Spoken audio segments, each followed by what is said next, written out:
ended up staying here. So for me, my study abroad experience was moving from Santo Domingo all the way to University of Pittsburgh, Bradford campus, so very small campus up in Western Pennsylvania.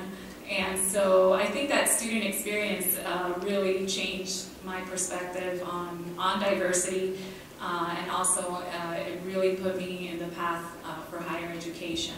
I studied abroad 3 times as an undergraduate, and that's what really ignited my interest in staying in the field. However, it did take a while to get into study abroad, so I worked a lot in other areas of different universities, working with minority students, working with business students, working with executive professionals in the business field, and so I had a bunch of different positions before I finally was given the opportunity to work and study abroad. I've been in the international education field now for 6.5 years. Spent some time working at Miami-Dade College, and then now I'm at FIU. So that's a little bit about me, just so you get an idea of where we'll be coming from when we talk today.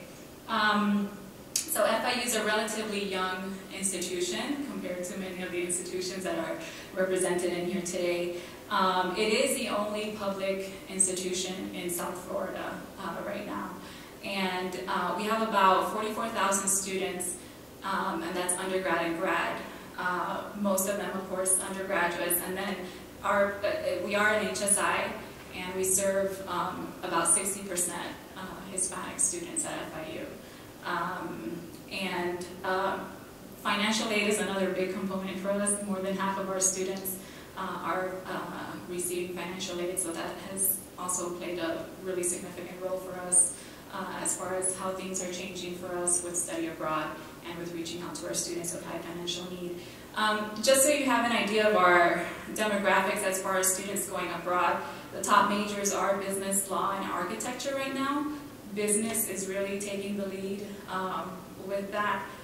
Most of our students continue to want to go to Western Europe, particularly Spain. We'll talk a little bit about heritage students and them wanting to go to Spain as opposed to Latin America, for example. And then most of them do participate in short-term study abroad programs. And one thing that we've begun to look at is also, the short term is growing, and we will cater to our students and the needs that they have. And so that's one of our big priorities at FIU. We have a large commuter population. These students work full-time, they go to school part-time, and so if it's between them not doing anything abroad or having a 2 or 3 week experience abroad, then we will provide them with the short-term experience abroad. The other thing that we're looking at is how to diversify also what we offer our students. So we're looking more at internship opportunities, research opportunities abroad that don't fall into the traditional study abroad model, and that's because that's what our students need and that's what they're asking for. We have a very low percentage of students going abroad, as you can see right now. Last year we had about 630 going abroad, so we're still not even close to getting to where we would like to be. And then you'll see our percentages as far as Hispanics, African American, and Asian students. And again, these numbers are also based on what the students declare. A lot of them choose not to declare on their information.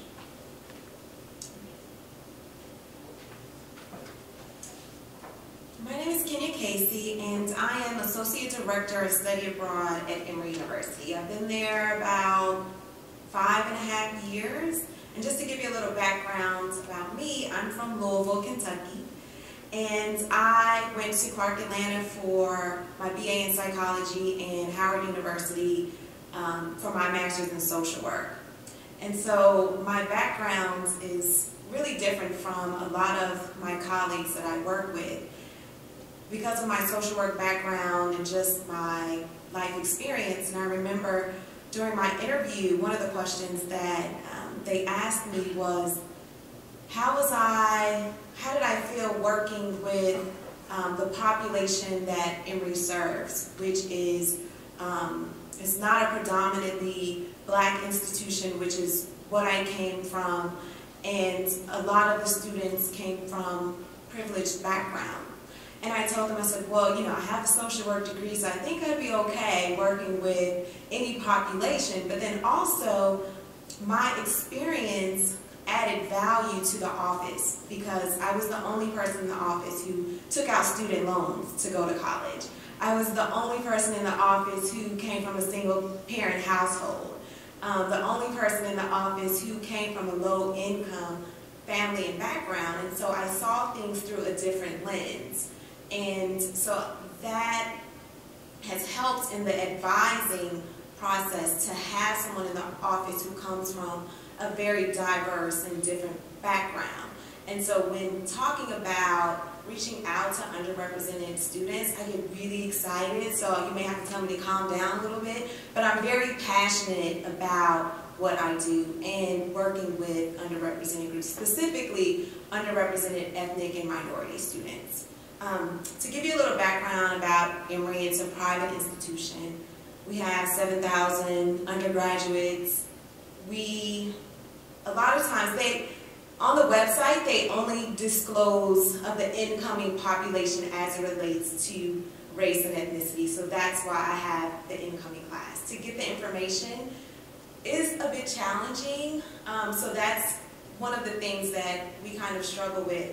We just started collecting information on racial and ethnic background through PeopleSoft, which has been great. So now we can track the numbers of students. So you'll see here, Emory students going abroad, we send 8% African American, 22% Asian, 5% Pacific Islander, 5% Hispanic, 1% multiracial, and 60% white and Caucasian.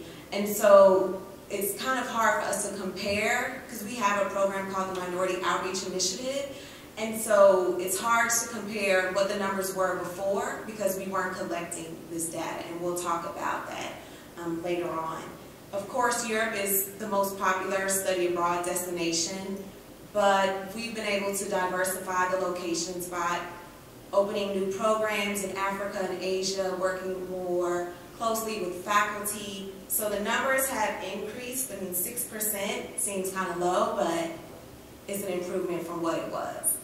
And then top majors, econ, psychology, political science, NBB.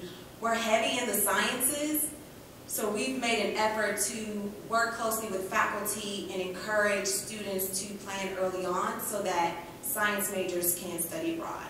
So NBB would be the most popular science kind of field that students study abroad on. Let's see. All right. So this is a lovely picture of one of Magnolia's students. Where are they? Are they in Brazil? So we're going to go into understanding bias and discussing sensitive topics. And these are the target groups that we're going to talk about, specifically students of color, first generation, and students with high financial need. So when you're talking about sensitive topics, it's what to say and how to say it, right? And what I've noticed is that the important piece about reaching out to underrepresented groups is building and establishing relationships with students. Students, faculty, and staff. Because if you have a close relationship with someone on campus, a staff person or faculty, they're going to refer students to your office. And they're going to say, hey, you should go talk to Malika. She's a great person, and you can talk to her about your concerns, whether it be race or finances, and having the close relationship with students, because they hear about study abroad is word of mouth. Marketing helps in the flyers and things like that, but really building a relationship with different departments makes it easier to talk to students and for students to feel comfortable talking to you. And I realized we implemented this minority outreach initiative probably 3 or 4 years ago. And the first office that I reached out to was the Office of Multicultural Programs and Services. And we didn't even have pictures of minority students. So the first thing I did when I came to Emory and I saw the publications, I was like, wait a minute, I don't see any black people on these flyers. And there's black students. And just so you know, my background is African American. So that was something that was really important to me. I mean, I saw pictures of Africans from the Maasai tribe, but that doesn't attract African Americans. And so working with the Office of Multicultural Programs and Services helped us get the information that we needed and to reach out to the students, because some advisors, talking about sensitive topics, some advisors didn't necessarily feel comfortable saying to students, hey, I know you're going abroad, would you mind giving us some photos to help with marketing and outreach? And so we worked with the Office of Multicultural Programs and Services to help us collect photos and things of that sort. So again, we're going to talk about students of color, first generation, and high financial need. First group, students of color. So we talk about know your student body, and this goes back to collecting data. How many of you collect data on race and ethnicity during the application process? Okay. And the problem with, if you're on campus, we have Studio Broad. Anyone have Studio Broad? Okay, so Studio Broad is a database, so we're able to pull the information from PeopleSoft, which is the campus database, and so we get all of their background, racial, ethnic background, majors, and all that that's in the system. If we just use the Studio Abroad system and ask students to disclose, a lot of times they won't disclose. And so we don't really get the data that we need. And so how can you determine what groups you need to do outreach to if you don't know who's studying abroad and who isn't studying abroad? So that's really important. In an effort to determine which groups you need to target, you need to know your student body. And this has also, on our campuses, helped with strategic planning.